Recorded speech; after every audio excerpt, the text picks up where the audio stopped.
Hi friends, king Akkineni Nagarjuna తనయుడు నాగ చైతన్య ఈ నెల 8వ తేదీన శోభిత ధూళిపాలతో నిశ్చితార్థం జరుపుకున్నారు. 6 నెలల్లోగా వివాహం జరిపించాలని కుటుంబ సభ్యులు భావిస్తున్నారు. నాగార్జున ఇంట్లో కుటుంబ సభ్యుల సమక్షంలో నిశ్చితార్థం జరిపారు.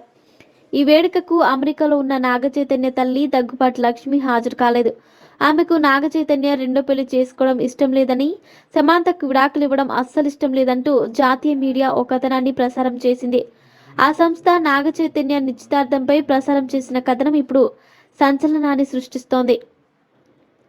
దగ్గుబాటి రామనాయుడు కుమార్తె వెంకటేష్ సోదరి అయిన లక్ష్మిని నాగార్జున పెళ్లి చేసుకున్నారు.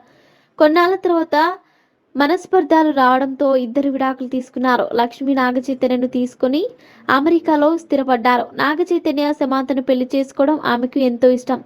అంతేకాదు సమాంతను బాగా ఇష్టపడుతుంది. విడాకులు తీసుకొని శోభితతో నిశ్చితార్థం జరుపుకుంటున్నప్పటికీ సమాంతతో దగ్గుబాటి లక్ష్మి ఇప్పటికీ మాట్లాడుతున్నారు. సమాంతను ఆమె తన కోడలుగా మనస్ఫూర్తిగా ఇష్టపడిందని, అందుకే మొన్నటి నిశ్చితార్థానికి రాలేదని ఆ కథనంలో పేర్కొన్నారు. సమాంతకు మయోసైటిస్ సోకినప్పుడు ఆమె ఎంతో బాధపడిందని, ఎప్పటికప్పుడు ఈమె బాగోగులు ఫోన్ చేసి తెలుసుకునేదని వార్తలు వస్తున్నాయి. సమాంతతో విడిపోయిన తర్వాత నాగ చైతన్యతో మాట్లాడడం తగ్గించేసింది. రేపు జరగబోయే పెళ్లికైనా వస్తుందా లేదా అనే సందేహం అందరినీ వెంటాడుతోంది. ఎందుకంటే పెళ్లిలో కొడుకు తన తల్లి ఆశీర్వాదం తీసుకోవడం చాలా ముఖ్యం. సమాంతతో వైవాహిక బంధంలో ఉన్న సమయంలోనే నాగ చైతన్య శోభితతో రిలేషన్లో ఉన్నాడని, ఈ విషయం వల్లే సమాంత చైతు విడిపోయారని వార్తలు వచ్చాయి. ఈ విషయాలన్నీ తెలుసు కాబట్టే లక్ష్మి తన కొడుక్కి దూరంగా ఉంటుందని, మాజీ కోడలితో మాత్రం దగ్గరగా ఉంటుందని అంటున్నారు.